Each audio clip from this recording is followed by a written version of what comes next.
바쁜 모든 것 내려놓고 이 자리에 올라온 우리 모든 성도님들에게 하나님 은혜의 보좌에서 하나님 은혜의 소낙비와 담비를 허락하여 주셔서 하나님 앞에만 영광 돌리며 하나님께서 말씀하시는 모든 것들 우리가 이루어 나갈 수 있는 귀한 성도님들 될 수 있도록 지혜 주시고 능력을 허락하여 주시옵소서.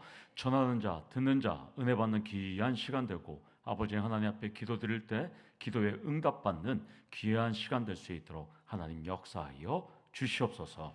예수님의 이름으로 기도드리옵나이다. 아멘. 오늘 우리에게 주시는 하나님의 말씀은 신명기 7장 8절에서 11절 말씀이 되겠습니다.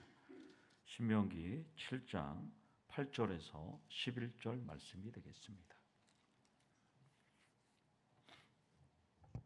신명기 7장 8절에서 11절 말씀, 우리 다 같이 교독하시고 11절은 함께 읽도록 하겠습니다. 여호와께서 다만 너희를 사랑하심으로 말미암아 또는 너희의 조상들에게 하신 맹세를 지키려 하심으로 말미암아 자기의 권능의 손으로 너희를 인도하여 내시되 너희를 그종 되었던 집에서 애굽 왕 바로의 손에서 속량하셨나니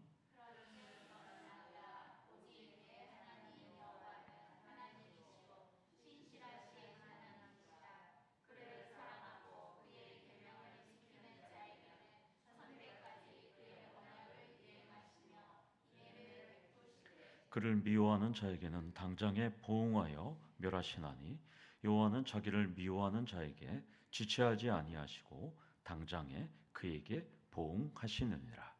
그런즉 너는 오늘 내가 내게 명하는 명령과 규례와 법도를 지켜 행할지니라. 아멘. 우리 옆에 계시면 인사하겠습니다. 사랑합니다. 축복합니다. 인사하겠습니다. 사랑합니다. 축복합니다. 아멘. 아멘. 예.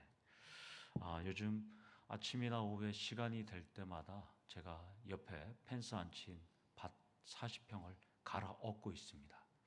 곡괭이로 갈아엎고 있는데요. 이유는 예초기로 억새를 제초했지만 새로운 줄기가 매일 나옵니다.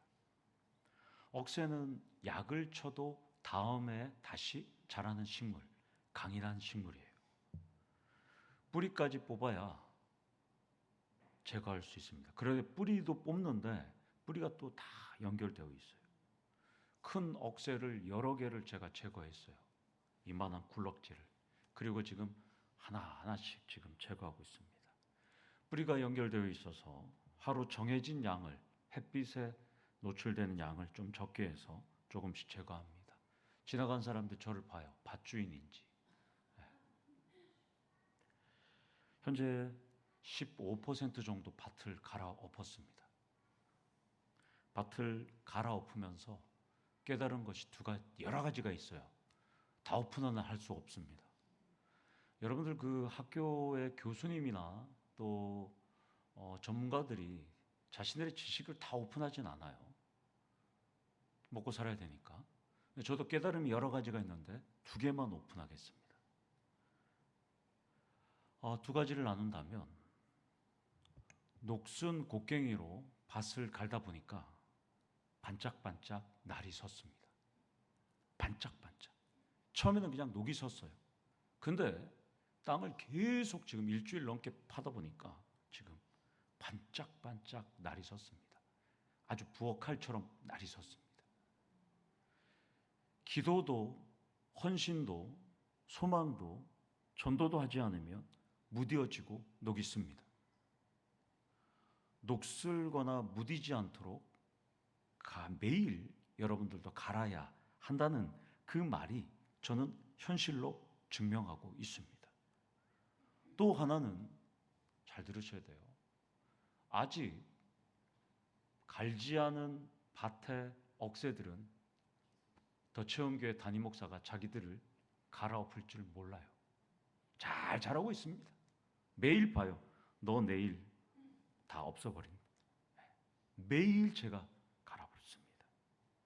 마찬가지로 우리도 한 치 앞을 알 수 없는 삶을 살아갑니다.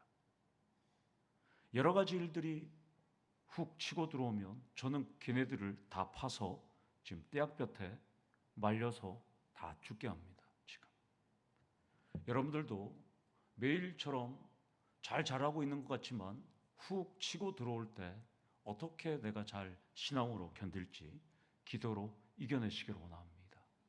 제가 부임했을 때 우리 교회 성도님들이 40명이었어요. 제가 지금 계속 갈고 있습니다. 큰 뿌리부터 제거하고 있습니다. 제가 그 밭을 보면서 얼마나 은혜가 넘치는지 몰라요. 행복해요. 계속 갑니다. 40평의 밭을 40명의 성도를 계속 지금 갈아엎고 있습니다. 여러분들은 지금 제가 갈아엎고 있는지를 잘 모르죠. 하나님께서 계속 갈아엎고 있습니다. 여러분들 우리도 한치 앞을 알 수 없습니다. 어떻게 살아갈지 모르지만 이 억센 더체험교회에 억센 담임 목사를 보낸 이유가 있죠. 억센 강인한 식물들 앞에 강인한 목사를 보낸 이유가 있죠. 제가 최후의 한 명이 남을 때까지 제가 최선을 다하고 여러분 이 밭을 계속 갈 수 있도록 신실한 하나님께 기도하시는 우리 성도님 되기를 축원합니다. 오늘은 지난주에 이어서 하나님께서 이스라엘을 선택하신 이유와 신실하신 하나님이 하시는 일을 살펴보면서 은혜를 나누고 기도하려고 합니다. 8절에 하나님이 이스라엘을 선택하신 이유 두 가지가 나옵니다. 첫 번째는 여호와께서 다만 너희를 사랑하심으로 말미암아 이렇게 말씀합니다. 사랑은 다른 사람을 진심으로 애틋하고 그리워하고 열렬히 좋아하고 온 마음과 정성을 다하여 자신의 모든 것을 내어줄 수 있는 감정이나 관계를 우리는 사랑이라고 합니다. 그러니까 하나님은 진심으로 이스라엘을 열렬히 사랑했고 자신의 모든 애틋함을 다해서 사랑했고 열렬히 좋아하고 온 마음과 정성을 다해서 모든 걸 내어줄 수 있는 일방적인 사랑을 하나님께서 하셨습니다. 그런데 이스라엘은 여러분 한번 생각해 보세요. 내가 좋으면 기분 좋으면 제사 드리고 내가 바쁘면 하나님을 사랑하지 않고 그런 삶을 살았어요. 그리고 내가 급한 일이 있으면 그냥 하나님 말씀에 그냥 순종하지 않았죠. 제가 성경을 연구해 보니까 이스라엘은 취사 선택적인 사랑을 했더라고요. 하나님. 설교를 준비하면서 우리의 모습을 한번 살펴봤어요. 우리의 어떤 모습? 바쁜 일 없으면 예배드리고 안 아프거나 시간이 되면 헌신하고 기분이 좋으면 예배드리고 마음에 안 틀어지면 예배 자리는 나오지 않고 전도도 취사 선택을 하더라고요. 모두. 그러나 우리는 하나님이 애틋하게 그리워하고 열렬히 좋아하고 온 마음과 정성을 다해서 아들까지 내어주는 그 사랑으로 선택받아서 이 자리에 있다는 것입니다. 하나님께 받은 사랑과 은혜와 또한 하나님께서 우리에게 주신 그 놀라운 것이 있다면 여러분들 오늘 그 받은 사랑과 은혜의 취사 선택이 아니라 온전히 열렬히 전심으로 사랑하고 기도하시기를 원합니다. 여기서 첫 번째로 여러분들과 나눌 것은 하나님은 온전히 열렬히 전심으로 사랑하는 자들의 기도를 들어주신다는 것입니다. 이것은 신앙의 선배들이 체험을 하고 있고 담임 목사도 보장할 수 있습니다. 금요기도 용사들은 취사 선택적인 사랑이 아니라 교회에서 쓰러져 죽을 각오로 기도의 자리, 예배의 자리, 헌신의 자리를 사수하시기를 원합니다. 한 성도의 가정에서 딸이 정신병 이상으로 정신병원에 입원했다는 거예요. 부모는 열심히 기도했는데 하나님께서 들어주시지도 않고 교회도 공동체가 중보기도회를 만들어서 그 가정에 그 정신 이상의 딸을 위해서 기도했다는 거예요. 그런데 나아질 기미가 보이지 않았다는 거예요. 어느 날 남편은 하나님과의 관계를 하나하나씩 점검해 봤다는 거예요. 점검해 보니까 하나님과의 관계를 점검하다 보니까 하나님께 감사가 부족했다는 것을 자기들이 깨달았어요. 그래서 아내에게 내가 하나님과의 관계를 점검해 보니 우리 가정은 감사가 부족했더라. 그러니까 아내가 뭐라 그러냐면 어떻게 그런 말을 할 수가 있냐고. 우리 딸이 지금 정신병이 걸려서 정신병원에 입원했는데 어떻게 우리가 하나님께 감사할 수 있냐고. 말도 안 되는 소리라고 아내가 막 남편을 몰아붙입니다. 그러자 남편은 이렇게 말합니다. 아니, 하나님께서 책임지지 않는 말씀을 하나님의 종들을 통해서 어떻게 말씀하냐 이거예요. 다 하나님께서 원하시는 말씀을 목사들을 통해서 전해줬을 건데 지금까지 우리가 들었고 배운 대로 무조건 우리 한번 감사 한번 해보자고 아내를 설득했다고 하는 거예요. 그래서 남편이 아내의 손을 붙잡고 그날 밤에 이렇게 기도했대요. 하나님, 우리 딸이 미친 것도 감사드리고 의사가 고칠 수 없는 것도 감사했고 우리가 절망적인 상태에 있음에도 감사하고 우리가 딸을 사랑하는 것과도 비교하지 못할 정도로 하나님이 우리 딸을 사랑하는 것도 감사합니다. 이렇게 두 부부는 눈물을 흘리면서 기도를 했답니다. 그런데 그 감사 기도를 드리고 난 다음에 기적이 일어났다는 거예요. 다음 날 병원에서 전화가 왔다는 거예요. 어젯밤부터 따님의 상태가 병세가 조금씩 회복이 되고 있습니다. 하나님이 사랑하는 딸을 위해서 감사의 기도를 드렸더니 하나님 말씀에 순종하는 기도를 드렸더니 감사의 기적이 일어났다는 것입니다. 취사 선택적인 사랑과 감사가 아니라 전적인 사랑과 감사가 놀라운 기적을 일어난다는 것이죠. 따라서 우리 성도님들도 기도의 자리, 예배의 자리, 취사 선택적인 사랑이 아니라 늘 하나님을 전심으로 온전히 열렬히 사랑하시는 우리 성도님들 되기를 원합니다. 이스라엘을 선택하신 두 번째 목적, 선택하신 두 번째 이유는 첫 번째는 하나님의 사랑으로 말미암아 선택했다고 그랬고요. 두 번째 이유는 너희의 조상들에게 맹세를 지키려 하심으로 말미암아 이렇게 말씀하잖아요.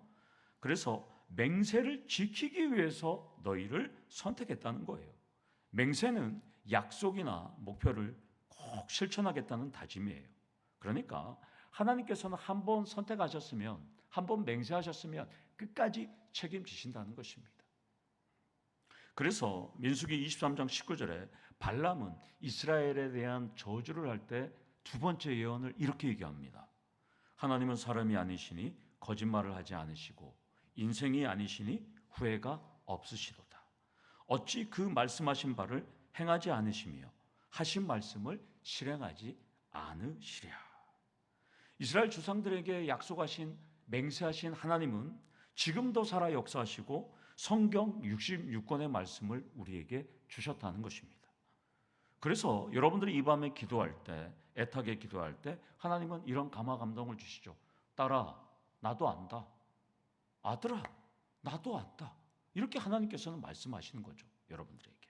다른 이유가 없어요. 하나님은 사람들처럼 거칠애나 가식으로 또 립서비스로 말씀하지 않으세요. 구약 성경 1189장으로 되어 있잖아요. 여러분들. 구약 성경. 그리고 성경장은 31,102절로 되어 있습니다. 그리고 히브리어와 헬라어 원문은 44만 2천 단어로 되어 있습니다. 성경은. 그런데 이 말씀은 한 글자 한 글자가 지금도 살아 역사하신다는 것입니다. 따라서 오늘 이 하나님의 그 맹세를 통해서 보면 살아계신 하나님은 두 번째, 사랑하는 자들의 기도에 반응하시고 역사하신다는 것입니다. 아버지가 사랑하는 자녀들의 요구에, 기도에 역사하는 것은 당연한 진리입니다. 요한복음 15장 7절에 이렇게 말씀합니다. 너희가 내 안에 거하고 내 말이 너희 안에 거하면 무엇이든지 원하는 대로 구하라. 그리하면 이루리라. 예수님이 약속해 주셨어요. 8절을 정리하면 하나님은 우리를 너무나도 사랑하시는 분이에요. 그리고 기본적으로 약속이 담긴 성경 66권 말씀 그대로를 지키시는 분이라는 거예요. 그러니까 성경의 모든 구절이 아니면 일부 구절이 나와는 무관하다고 생각한다면 성경을 우리가 소지할 필요가 없는 거예요. 성경은 나를 위해, 나를 향해, 나를 위해서 존재하는 말씀입니다. 놈을 위해서, 다른 사람을 위해서도가 아니라 나를 위해서, 나를 향해서 성경은 존재한다는 것이죠. 그래서 본문은 하나님이 이스라엘을 선택하신 증거가 출애굽 사건이라고 합니다. 여기서 하반절을 8절 하반절을 보면 두 개의 손이 대조를 이뤄요. 하나는 하나님의 권능의 손, 또 하나는 바로의 손. 두 가지 손이 대조를 이루고 있습니다. 성경에서 이 히브리어 미야드는 성경에서 무려 1800번 나옵니다. 하나님의 손. 이 1800번 나오는데요. 이 하나님의 손은 권능과 하나님의 역사심, 능력을 상징합니다. 그래서 바로는 정치적으로나 또한 군사적으로 이스라엘을 자신의 노예로 두기를 원했습니다. 제속 지배하기를 원했어요. 그러나 하나님의 뜻은 권능의 손으로 구원을 베풀었어요. 왜? 바로의 지배가 아니라 누구의 지배를 받기를 원했죠? 통치를? 하나님의 통치를 받기 위해서 하나님은 이스라엘을 노예에서 해방시켜 주셨다는 것입니다. 여기서 속량으로 번역된 히브리어 이 파다, 이것은 너무나 잘 아는 겁니다. 우리가 헬라어도 마찬가지죠. 속량, 값으로 사다는 거죠. 돈을 주고 구출하다 이런 뜻이에요. 하나님께서는 값으로 이스라엘을 샀습니다. 애초부터 하나님의 것이었기 때문에 하나님은 되찾아 오신 거예요. 우리도 애초부터 하나님의 것이기 때문에 예수 그리스도의 피로 우리를 사탄에게서부터 되찾아 오셨다는 것이죠. 그것이 바로 파다입니다. 파다. 한글하고 되게 연관했잖아요. 파서 온다 생각하면 돼요. 파다. 그래서 속량하다. 예. 이것을 우리는 영적인 눈으로 한번 보셔야 돼요. 바라보셔야 돼요. 이 말씀을. 사탄은 바로와 같이 우리를, 우리의 가족을, 우리의 자녀를, 우리의 부모님을, 우리의 형제 자매를, 우리의 가족들을 어둠의 지배하에 두기를 원합니다. 바로와 같이. 그러나 하나님은 우리의 자녀를, 우리의 가족을, 우리의 형제 자매를, 우리의 부모를 하나님의 소유로, 하나님의 지배 아래, 하나님의 통치 아래 두기를 원하신다는 것입니다. 그럼에도 불구하고 사탄은 계속 발악하고 저항하는 것이죠. 어떻게든 뺏기기 싫으니까. 사랑하는 성도 여러분, 하나님의 통치를 의지하면서 하나님의 권능의 손, 하나님의 능력의 손, 이 미야드를 의지하면서 이 밤에 그 모든 사람들이 구원을 베풀어 줄 수 있도록 여러분들 기도하시기를 원합니다. 여기서 세 번째로 하나님의 권세와 능력의 손은 언제나 동일하다는 거예요. 언제나 동일해요. 하나님의 손이 한 번도 작아지거나 또 사라진 적은 없습니다. 비록 내가 믿음이 흔들리고 감정에 좌우되고 상황과 환경과 처지에 휘둘릴 수 있지만 전능하신 하나님은 창조주부터 나를 선택하셨기 때문에 권세와 능력의 손을 한 번도 거두신 적이 없다는 것입니다. 따라서 이 밤에 하나님의 권능의 손을 의지해서 여러분들 기도하기를 원합니다. 9절은 하나님의 선택을 받은 이스라엘이나 우리를 향한 명령문입니다. 우리를 선택하신 하나님이 어떤 분인지 알아야 한다는 거예요. 알아야 한다는 우리가 계속 살펴보잖아요. 히브리어로 야다입니다. 야다. 그러니까 깨닫는 것만이 아니라 아는 것은 실천까지 포함되어 있습니다. 히브리어는 우리는 그냥 아는 것에서 끝나는 것이 아니라 알면 실천해야 되는 거예요. 억새는 또 잘하니까 파는 거랑 똑같은 거예요. 실천해야 돼요. 알면 실천해야 되는 거예요, 여러분들. 따라서 하나님이 어떤 분인지를 아는 사람은 말씀에 순종하고 말씀을 실천한다는 거예요. 따라서 반면교사로 삼을 것은 여기서 오랜 시간 교회를 다녀도 믿음이 있는 것 같아도 하나님 말씀에 순종하지 않는다면 하나님을 사랑하지 않는 것이고 하나님이 어떤 분인지 정확하지 알지 못했다는 것을 증명하는 거예요. 따라서 여러분들이 하나님을 안다 그러면 말씀의 순종, 실천까지 다 포함하셔야 되는 것입니다. 따라서 순종과 사랑과 믿음과 지식은 모두 때려야 뗄 수 없는 관계예요. 내가 하나님을 아는 지식이 있다면 순종, 그리고 하나님을 사랑하고 또 헌신하고 이것이 다 연결되어 있어요. 제가 억새를 파보니까 뿌리로 다 연결되어 있어요. 그 둥글레 같은 뚜기 마디가 있는 억새들로 다 연결되어 있어요. 그 지금 다 파합니다. 이제 요거 다 파면 이제 펜스 들어가고 이제 또 억새 또 다 팔 겁니다. 제가 다시는 자라지 못하도록. 남의 땅이지만 지금 아주 지금 그냥 그거 했더니까 막 몸이 막 지금 막 뭐 제 몸이 아닌 것 같아요. 다른 사람 몸 같아요. 그러나 제가 여러분 알다시피 저는 하는 사람이기 때문에 지금 다 파고 있어요. 지금 내일까지 파면 25% 팝니다. 다음 주까지는 다 팔 것 같습니다. 이제 9절은 우리 하나님은 신실하신 하나님이라고 지금 말씀합니다. 히브리어는 내 애만이에요. 그러나 이게 동사의 원형은 이 원형은 아만이라는 뜻이에요. 그래서 신뢰할 수 있다, 믿을 수 있다 이런 뜻이에요. 그러니까 우리 하나님은 신실하다는 것은 반드시 지킨다는 것을 전제합니다. 그러니까 여러분들이 신실하신 하나님 저희 기도에 들어주십시오 하는 것은 뭐냐면 우리 하나님은 지키시는 하나님 아닙니까? 이것을 전제하고 기도하는 거예요. 그러니까 우리 하나님을 여러분들이 신실하신 하나님이라고 부를 수 있는 것은 그 하나님이 반드시 성경 말씀 그대로 응하시는 분, 성취하는 분이라는 것을 여러분들이 이제 믿고 기도하시는 거죠. 그래서 하나님은 하나님을 사랑하고 그의 계명을 지키는 자는 천대까지 언약을 지키신다고 약속하십니다. 조건이 뭡니까?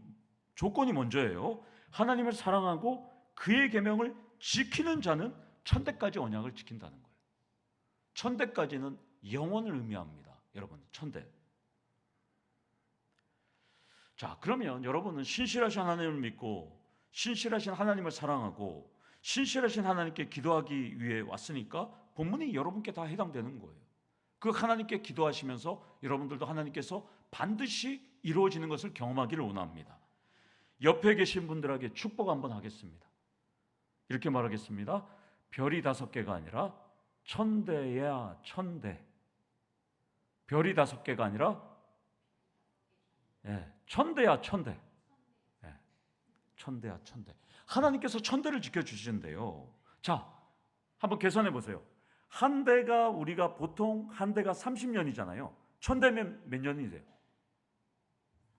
3만 년이에요. 3만 년. 하나님께서 3만 년을 지켜주신다는 것은 그냥 쭉 지켜준다는 거예요, 여러분들. 많은 학자들이 아담이 에덴 동산에서 쫓겨나서 지금까지 인류의 역사가 얼마나 됐냐? 많은 학자들이 6,000년으로 봐요. 정통적인 학자들이 6,000년. 근데 지금 천대까지 지켜주는 3만 년이면 그냥 하나님 끝까지 지켜주신다는 거예요. 물론 아담이 에덴 동산에서 있을 때는 뭐 하루가 1,000년 같고 1,000년이 하루 같을 수 있기 때문에 에덴 동산에서 몇 년을 사는지는 몰라요. 알 수는 없어요. 그러나 또 지구가 뭐 수십만 년, 수십억 년이라고 그러는데 우리는 그걸 과학적으로는 우리가 알 수가 없잖아요. 우리가 그리고 학자들이 6,000년이라고 해도 그건 알 수가 없지만 3만 년, 그러니까 쉽게 우리 인간이 정한 30년 곱하기 1,000대면 3만 년인데 하나님은 3만 년을 그냥 지켜주신다고 지금 약속해 주시는 거예요. 어마어마한 약속이죠. 끝까지 책임져 준다는 거죠. 여기서 네 번째로 이 말씀 속에서 끝까지 책임지시는 신실하신 하나님께 찬양하고 감사하셔야 한다는 것입니다. 하나님의 약속은 천대가 아니라 세상 끝날까지 유효합니다. 사람의 약속과 맹세는 상황과 환경에 따라서 조변석계로 변해요. 그러나 신실하신 하나님은 우리의 약속 지키시는 그 언약을 기억하시고 정확한 때에 오묘하게 역사하신다는 것입니다. 10절은 9절의 내용이 연속이 돼요. 참 무서운 말씀이 오늘 나옵니다. 신실하신 하나님은 자신을 미워하는 자들에게 보응하시고 멸하시는데 지체하지 않고 당장에 보응하신다는 거예요. 원수를 갚는다는 거예요. 이 보응한다는 이 히브리어 사렘은 갚다, 보상하다, 보복하다 이런 뜻이에요. 그런데 마소라 사본 등 본문에 보면 생략된 단어가 있어요. 그의 얼굴들에 보응한다가 나와 있어요. 그러니까 하나님은 신실하신 하나님은 자신을 미워하는 자들에게 보응하시는데 미워하는 자들의 얼굴을 보면서 얼굴에 따라서 보응한다. 이게 무슨 뜻이냐면 하나님은 직접적으로 느끼도록 보응해 주신다는 거예요. 우리 하나님께서 보복해 주시고 멸해 주시는데 그들이 얼굴, 눈으로 볼 정도로 그냥 그렇게 엄청나게 보응해 준다는 것입니다. 강력한 보응을 의미합니다. 물론 무엇을 어떻게 구체적으로 갚아주신지는 나오진 않아요. 그러나 본문의 강조점은 미워하는 만큼 똑같이 대갚아 주신다는 거예요. 결국 멸망한다고 지금 나와 있습니다. 제가 설교를 준비하면서 그러면 하나님의 자녀를 미워한다면 우리는 어떻게 될까요? 우리도 하나님의 자녀들을 서로 싸우고 미워하고 또 세상에 나가면 하나님의 자녀들이 세상의 불신자들이나 사탄으로부터 우리에게 계속 미워함을 당하잖아요. 하나님의 자녀를 미워한다는 것은 하나님을 미워하는 것이 되는 것이죠. 그러면 하나님께서 미워하시게 되고 또 하나님의 사람이 임하게 된다는 것입니다. 그러면서 오늘 말씀에 지체하지 아니하신다 이렇게 말합니다. 하나님의 보응은 신속하다는 거예요. 전혀 주저하지 않다는 거예요. 일정을 연기하지 않아요. 강력한 심판을 의미합니다.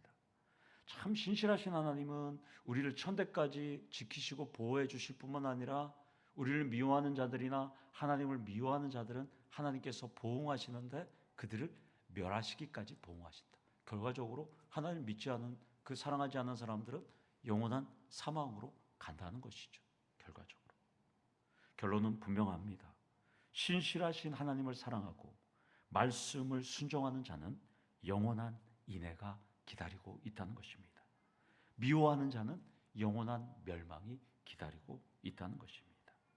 여기서 마지막 다섯 번째로 신실하신 하나님 명령대로 사시기를 원합니다.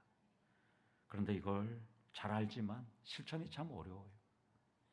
여러분 오늘도 하나님 말씀대로 잘 사셨을까요? 이스라엘은 그렇게 살지 못했어요. 우리도 그렇게 살지 못합니다. 그러나 살지 못했다고, 살지 못한다고 포기하지 말고 순종에 몸부림치시기를 원합니다. 어떤 집사님이 몸이 무거워져서 병원에 갔을 때요. 병원에 갔다니까 의사가 췌장암 4기인데 4개월밖에 못 산다고 사형 선고를 내렸었대요. 그래서 이 집사님이 재산을 다 정리하고 그리고 불우이웃들에게 나눠주고 어려운 사람들 그리고 평상시 용서를 구해야 될 사람들 찾아가서 용서를 구하고 마지막으로 나눌 사람들과 나누면서 4개월을 보냈대요. 그런데 5개월이 되고 6개월이 됐는데도 죽지를 않는 거예요. 병원에 갔더니 의사가 뭐라 그럽니까? 오진이었습니다. 그런데 그 집사님이 오진이라는 소리를 듣고 자신의 6개월의 인생을 4개월 만에 죽는다고 그랬는데 6개월 동안 자신이 했던 인생을 돌아보니까 후회가 절대 하지 않았다는 거예요. 내가 6개월 동안 살아보니까 너무나 행복했다는 거예요. 우리 모두는 시한부 인생을 살고 있습니다. 우리도 언제 죽을 줄 몰라요. 오늘 가다가도 죽을 수 있고 기도하다가도 심장마비로 죽을 수도 있어요. 의사가 시한부 인생이라고 선고만 안 했지 우리는 다 지금 시한부 인생을 살아갑니다. 우리도 똑같은 시한부 인생이에요. 시한부 인생을 살아가는 우리들 신실하신 하나님 사랑 또한 그분께만 우리가 모든 눈을 향하고 있어야 된다는 것이죠. 그 집사님처럼 우리도 그렇게 사랑을 베풀고 용서를 베풀고 또 그렇게 신앙으로 살아가면 행복한 거죠. 오늘 이 밤에 신실하신 하나님 우리를 천대까지 3만 년 이상을 우리와 함께 하시고 영원히 우리를 인애를 베푸실 그 하나님 앞에 기도하시고 여러분들의 영원한 복도 누리고 인애가 넘쳐나는 귀한 시간 되기를 간절히 축원합니다. 아멘. 우리 다 같이 기도하시겠습니다. 하나님 아버지 감사합니다. 부족한 우리들을 하나님 예수의 제자로 하나님의 귀한 자녀로 불러주심을 감사합니다.